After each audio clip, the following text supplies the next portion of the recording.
Tragic fate. Hot update. Did Josh Duggar skip Anna's baby number 7 birth?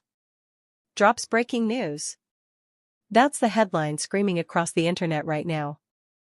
A single question, loaded with implication, splitting a family's most intimate moment wide open for public consumption. But what's the real story behind the clickbait? Welcome, everyone, to a deep dive where rumor meets reality, where headlines obscure the human story, and where the narrative is never as simple as it seems.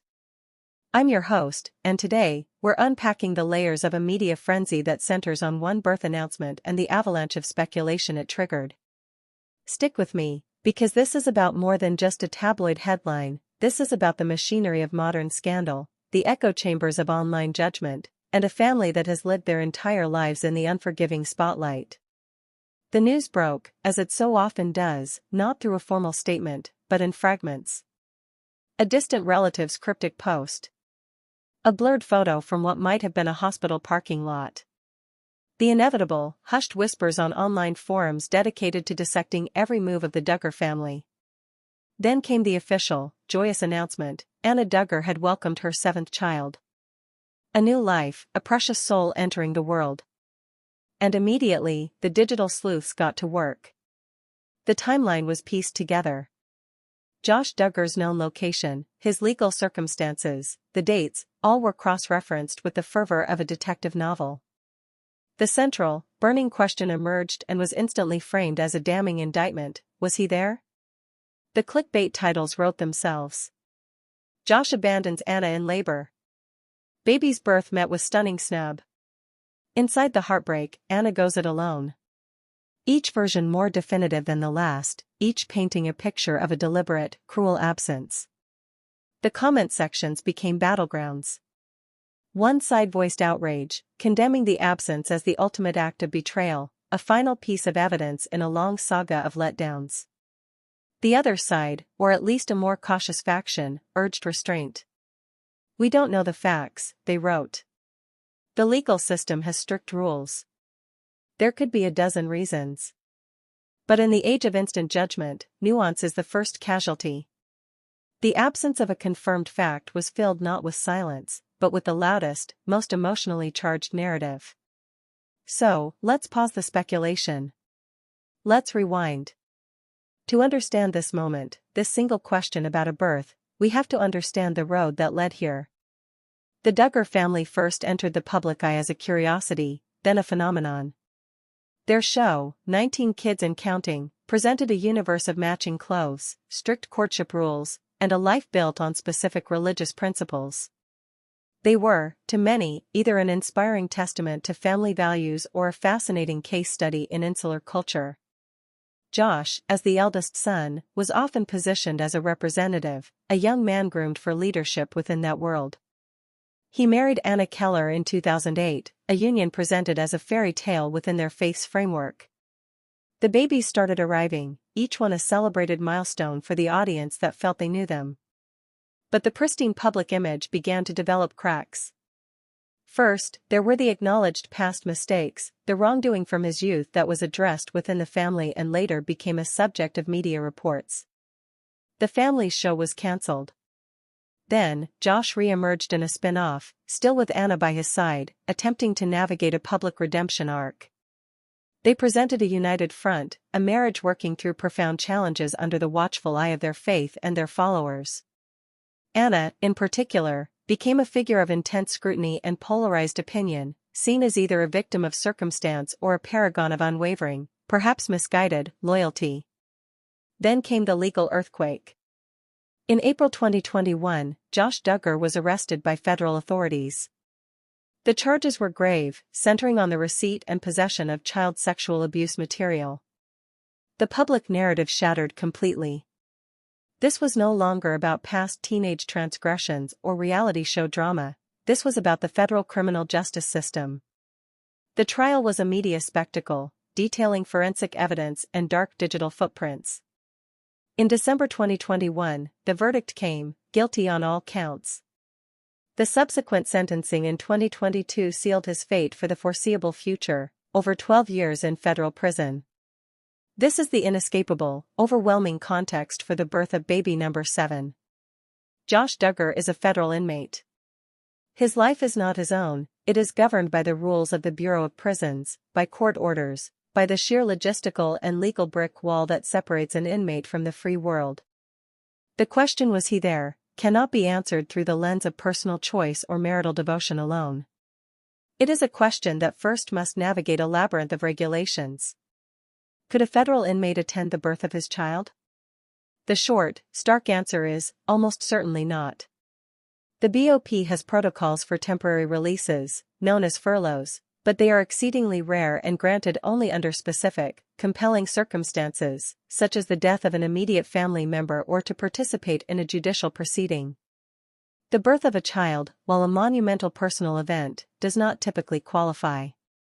The security risks, the logistical costs, the staffing required, it presents an insurmountable hurdle. Furthermore, even if an extraordinary exception were theoretically possible, the nature of Josh Duggar's conviction would make the approval of such a request virtually impossible. The court and the system would see an immense, unacceptable risk. So, the breaking news implied by the clickbait isn't news at all. It's a foregone conclusion dictated by the sentence of the court. His absence wasn't a choice made in a hospital hallway, it was a consequence decided in a courtroom months earlier. Yet, the framing of the story as a snub or a dramatic skip personalizes it, makes it about a failing of character rather than the impersonal execution of justice. It transforms a legal reality into a soap opera plot point. This is where Anna Duggar's position becomes the focal point of immense, and often uncomfortable, public sympathy and analysis. By all public accounts, she has stood by her husband. She attended the trial. She has spoken of her commitment to her marriage covenant. The announcement of her 7th pregnancy, coming after his conviction and sentencing, solidified her stance in the eyes of the world. For her critics, it was a baffling, even infuriating act of allegiance. For her supporters within her faith community, it might be seen as the ultimate testament of grace and commitment. The birth, then, is not just a medical event. It is a powerful symbol. It is life insistently moving forward in the shadow of profound consequence.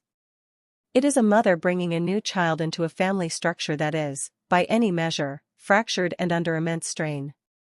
The baby's arrival is a private joy undoubtedly mingled with complex grief, for the present circumstances, for the future that will look nothing like what she might have once imagined.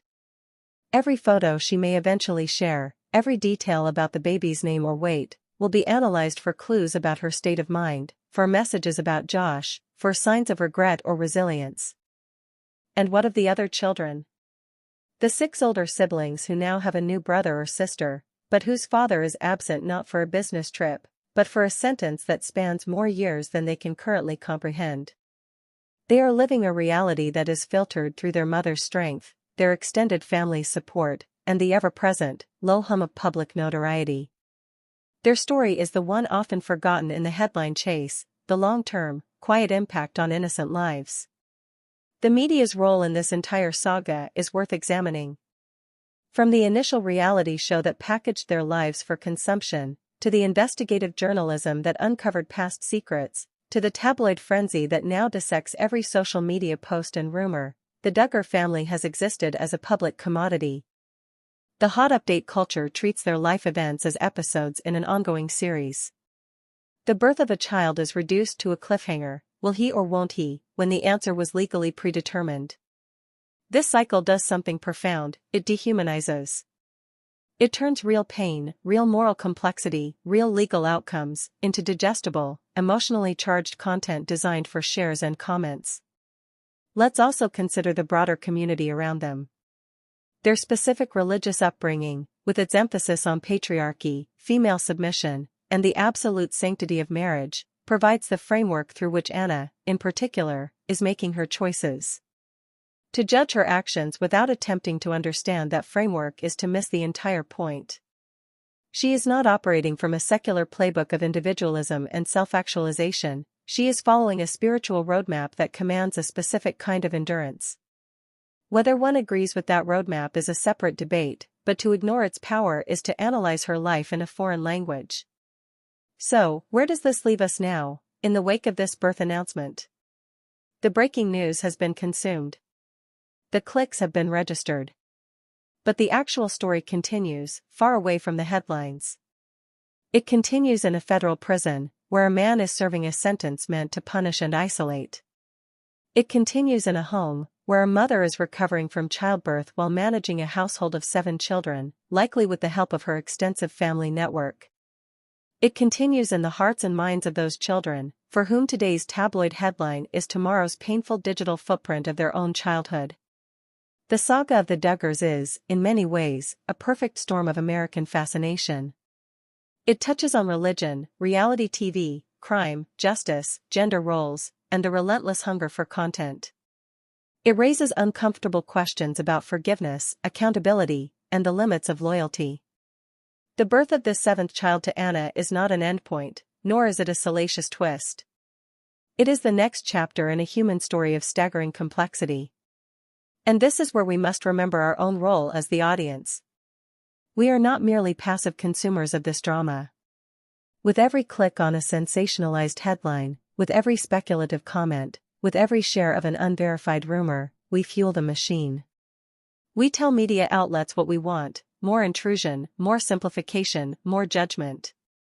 We participate in the commodification of a family's most painful moments. The real tragic fate might not be the one in the clickbait. The deeper tragedy could be the environment we've created, where a woman's experience of childbirth becomes a public referendum on her life choices, where a child's first breath is met with a torrent of online noise about their father's crimes, where legal consequences are rewritten as personal melodrama. The story continues, not because of a hot update, but because the consequences of actions, both Josh Duggar's and our own as a culture, ripple outward for years. This isn't just about the Duggars. It's about how we consume pain, how we demand narratives of clear villains and victims, and how we struggle to sit with ambiguity. Anna Duggar's life is the very definition of ambiguity, bound by faith, shattered by crime, committed to a path few can understand, and now cradling a new life in the midst of it all. That's not a headline, it's a human condition. And as this story inevitably continues, with appeals, with prison visits, with the children growing up, with future milestones all filtered through this reality, the question for us is, how will we engage with it? Will we seek the quick hit of moral certainty from a sensationalized title, or will we acknowledge the profound, messy, and deeply uncomfortable complexities that defy easy answers? The narrative doesn't end here. In fact, this is merely a moment of pause in a story that will unfold for years to come. What will the future hold for this 7th child, born into a legacy of fame and infamy? How will the family dynamics evolve as the older children grow into teenagers and young adults, with full access to the digital record of their family's very public unraveling? What does the path forward look like for Anna, navigating the immense practical and emotional challenges of single-handedly raising 7 children, all while maintaining a connection to a man in prison for a heinous crime? And what of Josh Duggar himself, facing over a decade behind bars? How will time, reflection, and the strict reality of prison life alter the man at the center of this storm? These are the questions that will drive the next chapters, questions no clickbait headline can adequately contain. The legal appeals process alone is a slow-moving saga that will generate its own cycles of news and speculation. Every family photo, every social media post from relatives, every snippet of information from the prison system will be parsed for meaning. The court of public opinion will remain in perpetual session, delivering new verdicts with every development. The children, once the backdrop of a cheerful reality show, will grow into individuals who must reckon with their father's actions and their family's unique, painful place in the cultural spotlight. Their journeys, their struggles, their triumphs, their choices, will become the unexplored sequel to today's headlines. This is a story with no clean ending, a real-life narrative where resolution may be elusive, and where understanding requires looking beyond the easy drama of a single missed birth to the enduring, complicated years that follow. If you found this deep dive into the story behind the headlines compelling, then you need to be part of this conversation. The narratives that shape our culture are too important to be left to clickbait alone. We are building a community here that looks deeper, that asks the harder questions, and that seeks understanding over outrage. So, take action right now. Hit that like button if you want more content that goes beyond the sensational. Subscribe and turn on notifications, because we will continue to follow complex stories like this, providing context and analysis you won't find anywhere else. Your subscription tells YouTube this is the kind of thoughtful content we need more of. Most importantly, I want to hear from you. This is a story that sparks intense debate and reflection. What are your thoughts on the media's role in private family tragedies? Where is the line between public interest and exploitation? How do we, as an audience, consume these stories more responsibly? Drop your insights, your perspectives, and your questions in the comments below. Let's have a respectful, substantive discussion. Share this video with someone who engages with media critically. Every share, every thoughtful comment, helps build a better dialogue. The story continues. And by subscribing, you're ensuring you have a front row seat to the analysis that matters, not just the headlines that shock. Join us. Subscribe now. Let's keep digging deeper, together.